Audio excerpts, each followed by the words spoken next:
Is this the year that the Patriots in the dynasty, because of the way that the offense has performed, is this the year that they turn it up and show the entire world that they're nowhere near dead? Or is this going to be a tight game, defense one team for the rest of the year, Mr. Lombardi? I think Isaiah Wynn back this week really helps them. They need that left tackle. They've been covering up for Marshall Newhouse, and I think that certainly helps them. I think they need to get Khalil Harry going.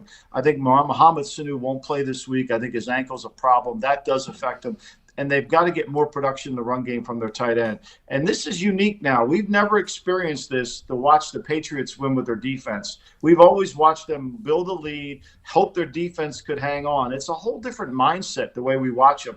I do think they're good enough to win with their defense. I mean, think about this, Pat. They've allowed, in the last 6 games, they've allowed more yards on the ground than they have through the air. 5.2 yards per rush, 5.11 per pass. That's pretty remarkable. Huh.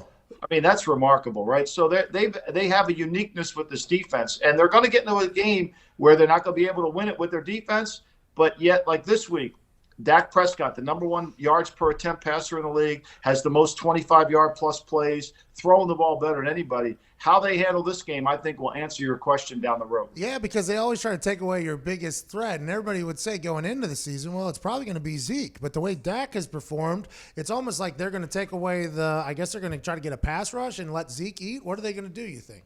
Well, I think here's what the plan is. They're going to set the edge on both sides of the defense. They're not going to let Zeke get going outside, right? They're going to force him to run the ball between the tackles. Second, what they're going to do is they're going to double Amari Cooper. They're going to put their second and third best corner on Amari Cooper. And they're going to take Stephon Gilmore and they're going to put him on Gallup. And they're basically, as Belichick tells the team, look, fellas, we can't double everybody, right? So if Randall Cobb beats us, we get beat. If Jason Witten beats us, we get beat. But we're not going to let Cooper beat us, and we're not going to let Zeke beat us. We're going to take those 2 guys away and see if the Cowboys are good enough. Wow, because you always hear that they take away your number 1 thing.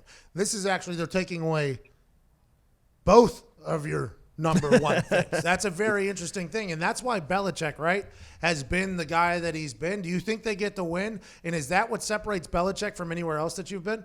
I think the line's a little long. I like the Cowboys and take the points here. I like the road dog here. I think it'll be a close game. I do think this. Here's a stat that I think is really important in this game. The Cowboys, when they play less than 30 minutes of defense the last 2 years, they're 20-4. Less than 30 minutes of defense, they're 20-4. When they play more than 30 minutes, they're 5-17. This game's about how much can the Patriots offense keep the Cowboy defense on the field and keep them from having the ball that much. The best defense in the NFL today is play less defense. Okay. It's play less defense. Okay, so the way the Patriots offense has been, dink and dunk. Now, granted, if they haven't really got it going, but if they get it going, that would be the style of offense that would benefit very well against this Dallas Cowboys team, right? No doubt. But I do think the Cowboys will score, and I think the Cowboys can score, will make some plays. And that's why I think it's a 3-point game. I think it's a 3.5-point game. To get 6.5 in this game with the Cowboys, I think that's a pretty generous gift. Packers-Niners, Aaron Rodgers, Matt LaFleur, they seem to be a team that's very good. Coming off a bye, too, they get a chance to relax. Going against a Niners team that has been dominant and swarming on the defensive side of the ball. Struggle with the Cardinals, who I think are better than people think. I think they'll be a heartbreaker later on down the road. Lost to the Seahawks on primetime. What do you think happens on Sunday Night Football? I think it's going to be an explosive offensive show. I mean, the Packers defense has not played very well. They've allowed over 9 yards per pass attempt in the last 6 weeks. You can throw the football on the Packers. You can throw the ball on the Packers. And yet they've been able to create turnovers, and that's how they get off the field. You can also run the ball on the Packers. When you look at it, they've allowed 179 yards rushing over the last 2 weeks on average. So you can move the ball. The problem is you got to stop their run game. And you've got to force Aaron Rodgers to beat you from the pocket, not outside of it. I like the 49ers here because I think the Packers have been living on the edge. They've been a little bit John Bon Jovi-ish, living on a prayer with their defense. And I think that living on a prayer. Hey, Take no, my hand, we'll make it, I swear. Oh, living on a prayer. That's a Jersey boy, huh, isn't it? Absolutely, absolutely. One of the greatest thrills in my life is I got a picture of him reading my book as a Jersey guy. That's awesome. But I like the 49ers here. I think if they get Kittle and Sanders back, I think their run game will control the pace of this game. Okay, let's go back. John Bon Jovi bought the Philadelphia Soul. Is that because of you in your book? No, John loves football. John loves football. In fact, Bill and John were really, Belichick and John are really close. John was a huge Giant fan. Hold on. That makes so much sense. Because John Bon Jovi, he sends Flores to the Dolphins. Gay sends up at the Jets. John Bon Jovi was trying to buy the Bills, who's friends with Belichick. Belichick was just trying to literally own his entire division. That's unbelievable to me. The fact that was definitely what happened there is insane. No wonder Buffalo was like, no, John. Like, listen, I don't care how many bangers you've made, how attractive you are in turtlenecks. We can't have your friendship with Belichick getting in here. That's insane to me. Okay, sorry about that. I just pieced that together. But anyway, so John's a huge fan, and I mean, it's unbelievable. We would come to Cleveland. He would hang out. He just loves football. He loves football. He loves Notre Dame football. He loves all football. Okay, so you like the Niners. You like the Cowboys and the points against the Patriots. Now, another one that the world will be watching, I think, is a potentially 95-point blowout on Monday Night Football. Tell me why the Ravens aren't going to win by 60, or do you agree with me?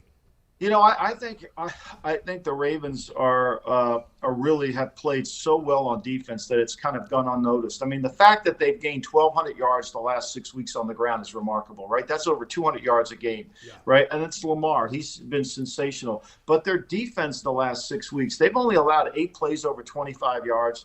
They allow under 6 yards per attempt in the passing game. They've played really good. And the key to this game is to make Jared Goff not be a 7-on-7 quarterback. When Jared Goff can get the ball, check the runners at first and third, and then throw the ball, he's really good.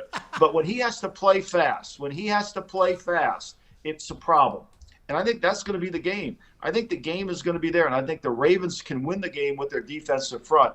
I think the Rams are a desperate team. They're going to have to show it. Their defense has played really well. This will be a challenge for Lamar Jackson. Their defense, the Rams, the last 3 weeks has played really well. I think it's a close game. Yeah, Aaron Donald is one of the best players to ever play football. I mean, he's completely changed the position that he's in. If he can get pressure, I guess that's how you get it. If you can get Lamar Jackson before he gets going, I guess that's probably a way you can stop him.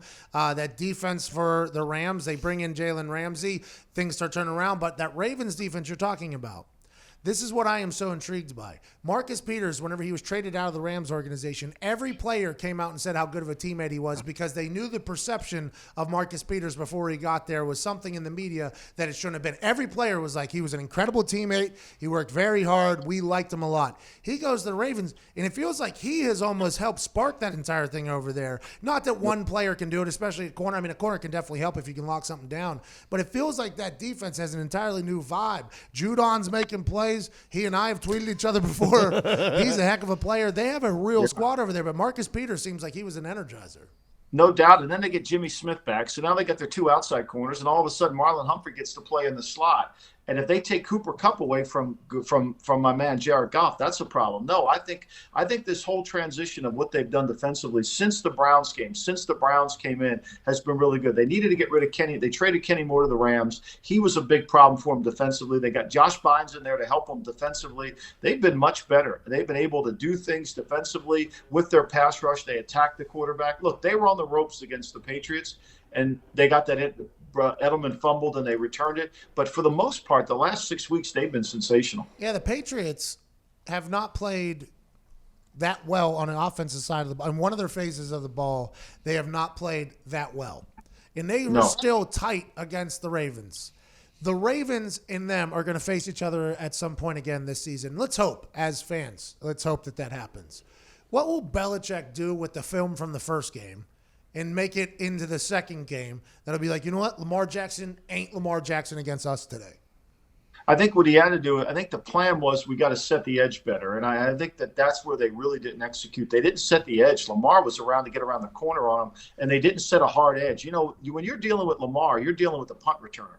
right? You're dealing with a punt returner. Yeah. You got to be able. It's one thing to try to get the punt returner to go another direction, but you got to have hard edges in any direction he goes. And I think that's really the biggest mistake they made. They weren't able to really set a hard edge and force the ball where they wanted it to go. He was able to get around the corner, and once he gets around the corner, that's problematic. I think that tape will certainly help Belichick. I think it'll be a different game plan. He'll play a different front look. More, he was playing 34. He played 4-3. He played some even front, played some odd front. I think he'll be more inclined to use the odd front. Hey, no edge, no chance. No edge, no chance. That's right.